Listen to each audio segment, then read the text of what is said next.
Major funding for these broadcasts has been provided by grants from New York Community Bank, AmTrust Title Insurance Company, Perfect Building Maintenance, M&T Bank, Customers Bank, Marks Paneth LLP, Ariel Property Advisors, Sterling National Bank, Capital One Bank, Collins Building Services, Meridian Capital Group.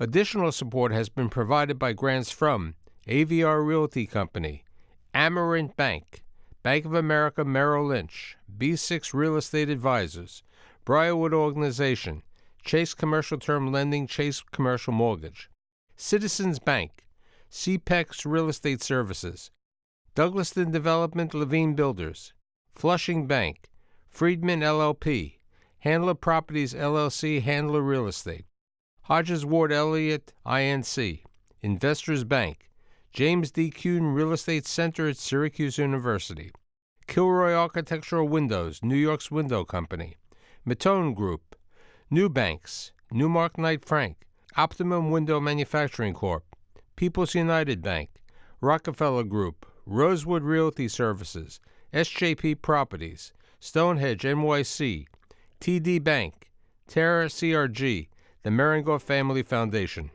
and these friends.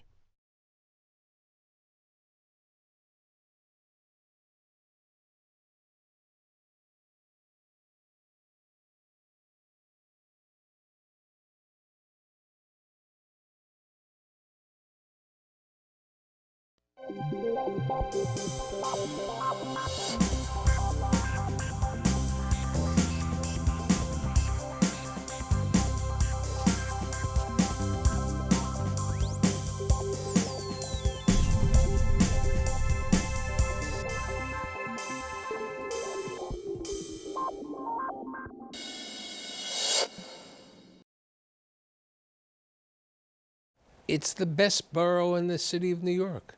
It's a place to live, work, shop, visit. It's Brooklyn. So today, with the help of my executive producer and dear friend Tim King, we're doing a show on Brooklyn. As I said, my guests include Tim King, who's the managing partner at SVN CPEX, Steve Casson, managing partner, managing director at Infinity Real Estate Group, and last but not least, Greg Blake, who is the director at Meadow Partners. So Steve and I are Brooklyn born and bred. Where'd you grow up? Long Island. Since I know the principles of Meadow, how'd you get involved into? We've always, even within Manhattan, I guess originally, we've always been focused on pioneering markets and where we can see some underlying trends that will result in gentrification and good rental growth. And we like to be there first. So we were one of the first institutional investors in Greenpoint.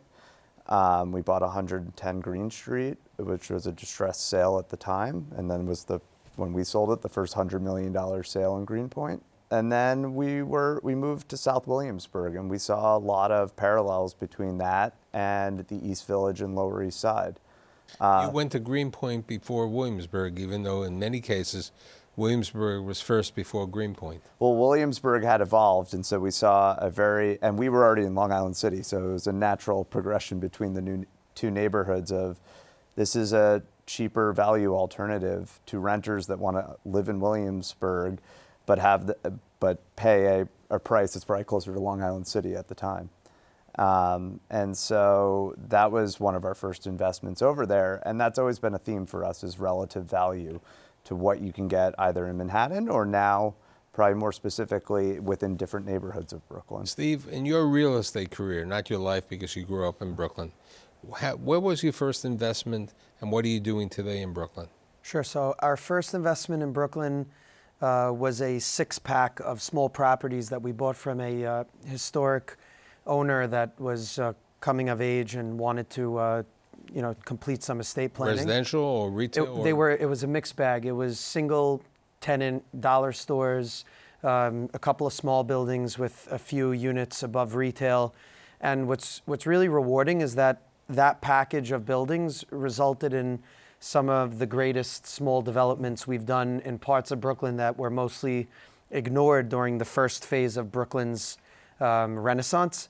So we have the good fortune of being able to redevelop these properties now and do it with a very, very safe basis, and with the advantage of seasoning and time on our side. We could choose the right use groups to incorporate into the buildings and find the right tenants to place into the buildings either before or during construction. Let's talk in specifics about Kingswood, because I've had Alan Rose on my show over the years. So you took a property that Alan, as I would say, nurtured it as a young businessman, and he took it to a certain level, and you took it to the next level. Let's talk about that, and then the addition with Targets and Marshall. Sure. So the Kingswood package is made up of two buildings, Kingswood 1 and Kingswood 2. The Rose Group did a great job with Kingswood 1, basically leased the entire project up with a combination of retail and office use and some medical administration as well. So in there you have TJ Maxx, New York Sports Club, and then a bunch of institutional tenants that make up a few 100,000 square foot building that includes a multi-deck parking lot. Down the block, there was another Muni lot that was part of Alan's original development deal with the city, and we were fortunate enough to pre-lease all of the retail, about 60,000 feet of retail in that building ahead of construction, and we were able to optimize what we ultimately built, which is a 5-story Class A, kind of groundbreaking type development for the area, in that I don't think office space of this quality and magnitude has been delivered in our neighborhood to date. And really the uniqueness is the size of the floor plates. To put it into context, our Kingswood 2 development that I just referenced has 12 partners surrounding our site, 12 neighbors surrounding our site. So how does that contextualize it? In that the average lot on Kings Highway or adjacent to this property is no wider than 15 or 20 feet, which means when we came to market with a 20,000 foot floor plate, we had 4 or 5 times the retail demand from junior and big box users than we did the right, space because to offer Kings Highway was basically, it was local retailers, small locations, which has always done well, but there was a need for the communities. So as opposed to people saying that retail is dead, retail is not brick and mortar, retail is not dead. It's not. Brooklyn's just becoming more walkable, and it's converting from a place where people in South Brooklyn, especially where we focus, would normally drive 15 or 20 minutes to destination retail places that, to buy their necessities. They're now realizing that, driving, parking, and going the distance and you is also no longer took care necessary. of the urban target, as opposed to the Correct. 110,000 square foot or 130,000 target, you went to the 35,000. That's right, and they were a great partner. Where do you see the opportunities, Tim? Do you see it on the waterfront in Brooklyn? I see it everywhere. And just to go back for a second to Steve's project, I worked with the AVR before they built it and put the visiting nurse service to Greater New York into a big chunk of office space there. So opportunities everywhere. It's a function of being able to exploit the local conditions. It's getting harder and harder to find what Steve was just talking about, which is a project with any sort of scale. Another feature that he has that's remarkable for that part of the world is parking. But that's a question, and I was going to bring it out to both Greg and to Steve. Today, in the world with Ubers, Lyfts, Via, and all the rest, and the fact that people aren't using their cars that much, do you think you really need that much parking for developments? I know some of you are restricted because of what you build, that they have requirements that you need X number of spaces per apartments. I mean, it's very site specific. I think in some of the neighborhoods that you were mentioning, it's definitely more important. As you get more to the urban infill of a downtown Brooklyn. Right. I don't see the parking need in downtown Brooklyn today. No. Okay, because you have great transportation by the subways. I think the advent of Uber, Revel, the scooter company, and is all very helpful, and it's only expanded neighborhoods. But the issue is that a lot of these further out east Brooklyn neighborhoods, you still rely on a car. I mean, whether it's to just get to other areas, whether it's because you have kids and it's not easy to put kids in Ubers and or on an electric scooter. You know, you bring up a very interesting. I've done a number of shows on New Rochelle and Yonkers, and I would say to these developers, because they would say, you know, it's a low-cost advantage. We're saving $20 to $30 a square foot in rent, but then they'd say, but you need a car. I said, you're talking that you're a transit-oriented development next to a train. They said, fine, but that's getting to work. What do I do on the weekend? So it relates to exactly to your point. Yeah, parking is still important, and depending on your area. Yes, and I think our area of Brooklyn Calls for it. it does call for it. Mass transit is pretty good. I think the introduction of ride sharing, Uber, will kind of shift the paradigm, and I think that the traffic troubles and the parking troubles in South Brooklyn are also starting to reculture and re-engineer the makeup of communities. We moved from Manhattan to Brooklyn within the past year. My wife and I either walk or Uber everywhere. And I think it's because we've been programmed to raise a family in Manhattan. People that have had the opposite experience, where they've always kind of existed and grown a family in Brooklyn, they're not cultured in that way yet, but I think it's happening. Here's a question. You know, many times major companies didn't go to Brooklyn for their main headquarters for office space. They'd go there for back office, like Chase went over there, and so on. Do you see more companies going there and making a decision, you know, to go to Dumbo or go to the Navy Yard or go to the Gowanus or go to the Industry City today for office space? So I think that has not yet happened. You know, to your point, most of the office space is still the service, back office, accounting type functions. But I think what you're going to see is that some CEO who lives in Dumbo is going to decide that, you know what, we could take 400,000 feet here. There used to be a big price differential between most of Manhattan and Brooklyn, where Brooklyn was the less expensive alternative, and that's why you put the back office operations there. As that delta has shifted, as those numbers get closer together, it's now going to become, where do you get that first trophy tenant? Where do you get someone who becomes the pioneer and takes 250,000 or 500,000 square feet? And I think this year, or by this time next year, that will happen. And once it does, and there's sort of like this imprimatur on Brooklyn as a primary office space, you'll see more and more firms making that transition. Yeah, I mean, I think Dumbo's been the first step in that. Etsy and Rent the Runway are real companies that moved to Dumbo. But if you look, it did take many. It took a long time. Dumbo started in the mid '80s with David Willentis. Yeah. Okay, you know, so it was a different time and a different market. Today, more people are working from their homes. There's the co-working situation and so on. Now, you have a building at 89 Willoughby, right?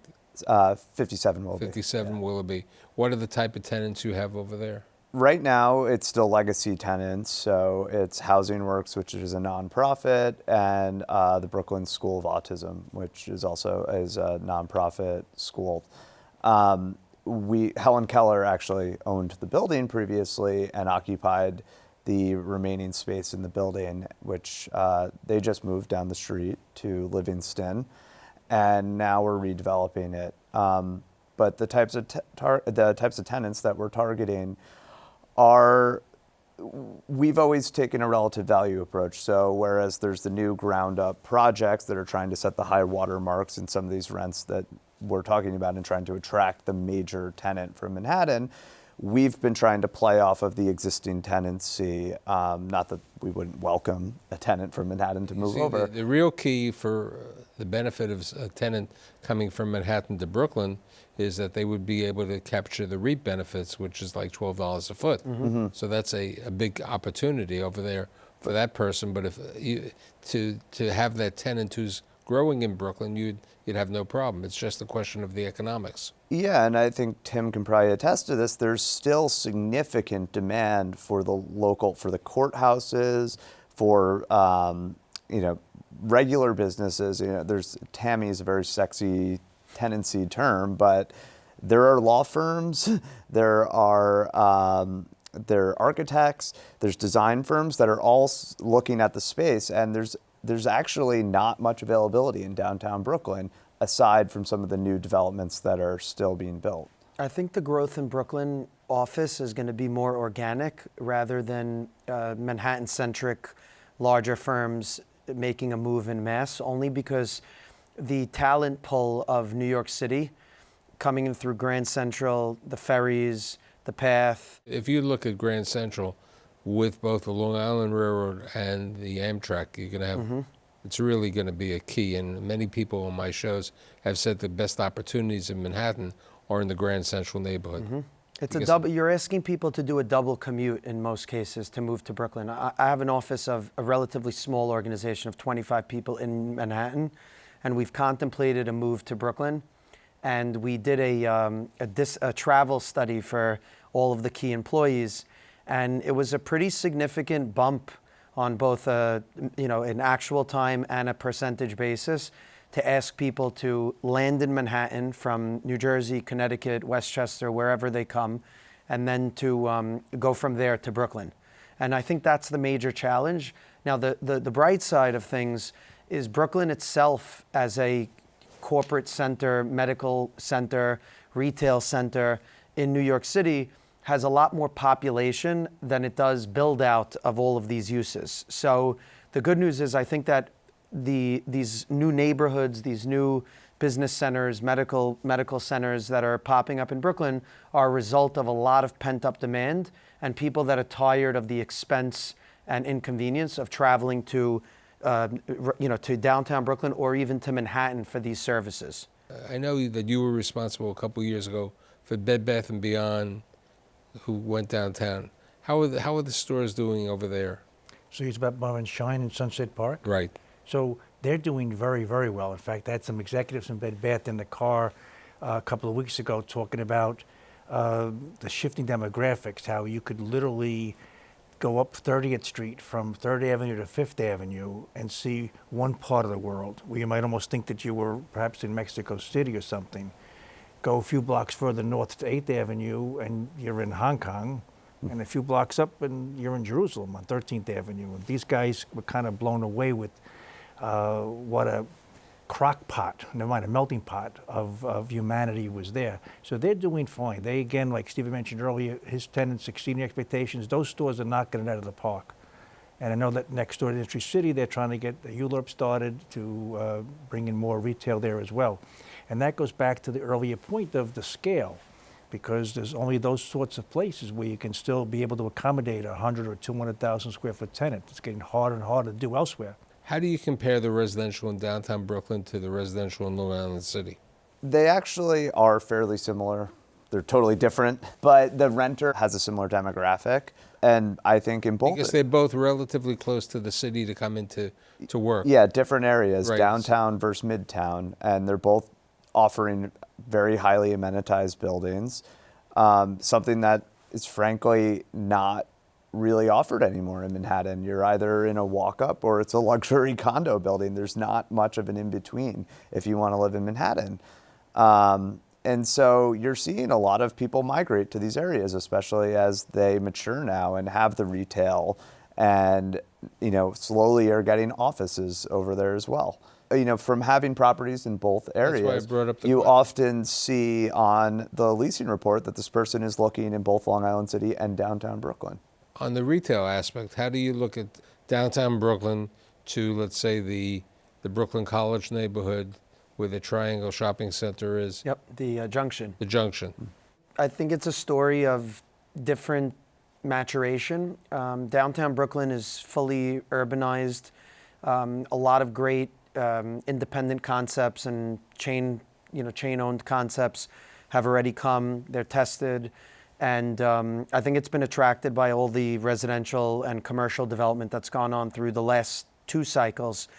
Whereas near Brooklyn College, really southern Brooklyn, there's still a lot of hesitation. You can take retailers, entertainment businesses, food and beverage businesses on tours, show them multi-million-dollar homes, show them multiple communities of different cultures that are embedded, that are invested in these parts of Brooklyn, and that have highly inconvenient access to retail, to food and beverage, and to entertainment. And many of them still won't be the first mover at a $30 rent, a $40 rent, a $50 rent. whereas their profit models would all work with those rent levels. So we've been a little bit frustrated, admittingly. We think that the story is a lot more exciting in parts of Brooklyn that aren't yet built out from a retail and F&B standpoint.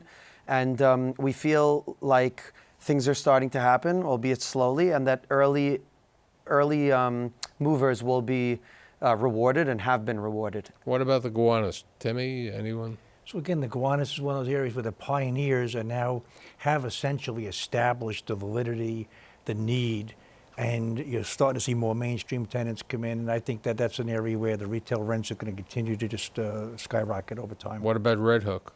You had the IKEA, you had the Fairway. The transportation is really poor. So both of those stores you mentioned are very much the ultimate destination type tenant.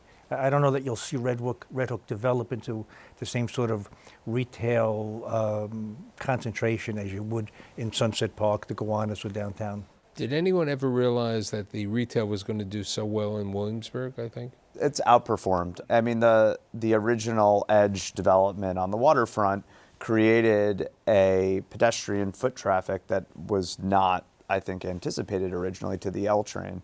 And I think you're going to see a similar dynamic take place in South Williamsburg with the development, the Domino Sugar development.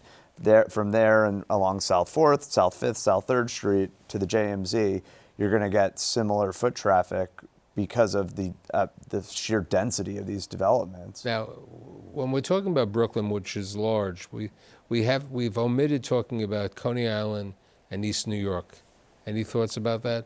I mean, because near East New York, you have that related shopping center over there, which I believe is doing relatively well, but it's a destination. Mm-hmm. Okay, what about those markets? I mean, because you can buy land at a lower price, you can be a pioneer a little bit. I think you'll see fairly significant industrial development around East New York. It's located close enough to JFK, and there's a lot more demand now for last mile distribution, serving some of these more dense neighborhoods. I still think it's pretty far away from any sort of real gentrification. Coney Island is a little bit of a different animal. It's self-sufficient. It's had a lot of long-term owners, but they're certainly unique from the rest of the Brooklyn areas we've been discussing. I haven't focused much in East New York. We've looked at some one-off properties in Coney Island, and it could be a product of when we looked at these opportunities, just in the context of the cycle. But for us, the opportunity just wasn't compelling enough to enter in the neighborhood. There's the question of you have the BJs and you have the Costco's who have done well in Brooklyn. Mm-hmm. Do you think Brooklyn could take another big box store like a BJ's or a Supercenter? I think the answer is yes, and I think the retailers know it, but they struggle to find sites. If you look at some of the discounters and where they opened up in parts of Brooklyn that most of us wouldn't have considered developing in 5, 7, or 10 years ago, and the revenue numbers that they're doing on strange, almost not non-retail streets. I think no one ever expected like the Alamo Draft House was going to do that well in the movie theater. So they're... I mean, I think one of the smartest merchants to enter Brooklyn in a pioneering way and do really well with it is TJX Companies. They've put stores in really, creative locations and boxes, and they've been rewarded, I think, every time. And I think that's part of the evolution of retail. It's not only getting digitized, onto our computer screens or our tablets or our phones. I think the consumer is becoming a little bit lazier in what they're willing to do to have a shopping experience. So if you're not a destination in that you have a cult following for your brand, or there's a certain demographic that seeks your experience, I think people want ease of access. They want it to be as immediately rewarding and convenient to buy something down the block versus ordering it on Amazon and having it 24 hours later. As I said to you guys, I did a panel last week for this group, and we were talking about what the File organization did with basically e-commerce spots on 51st Street and made it bricks and mortar. In Ticino, Untucket, Jack Warren. So, I said to them, the only thing is you had Purdy over there, otherwise you would have had Warby Parker. Yep. There's been a lot of industrial properties which have been converted to office, which are not doing that well in general. Any thoughts about that? I think there was a point in time, we're following the residential boom, that people started to look for what's the next thing. And frankly, commercial properties were cheaper, and they thought they could draft off of Manhattan or maybe a lease here or there in a popular neighborhood. Right. But one of the biggest problems we found is in a lot of those neighborhoods, the entire zoning is commercial. There's no barriers to entry. Every single property could be turned into a high-end, cool office building. But the reality is there's not demand for that. And that's been the biggest issue for a lot of these. And the issue is last mile distribution, rental rates and operating metrics still don't justify the inflation that's happened and having to buy and activate real estate in some of these areas. So the idea of preserving or converting back to even very progressive industrial space is still a challenge. So I think my crystal apples who are here are very bright for Brooklyn. Only positive things are going to happen, and I think there's going to be development. And I'm happy that Tim, my executive producer, brought you over here. Once again, I'd like to thank Steve and Greg, and I'll see you next week.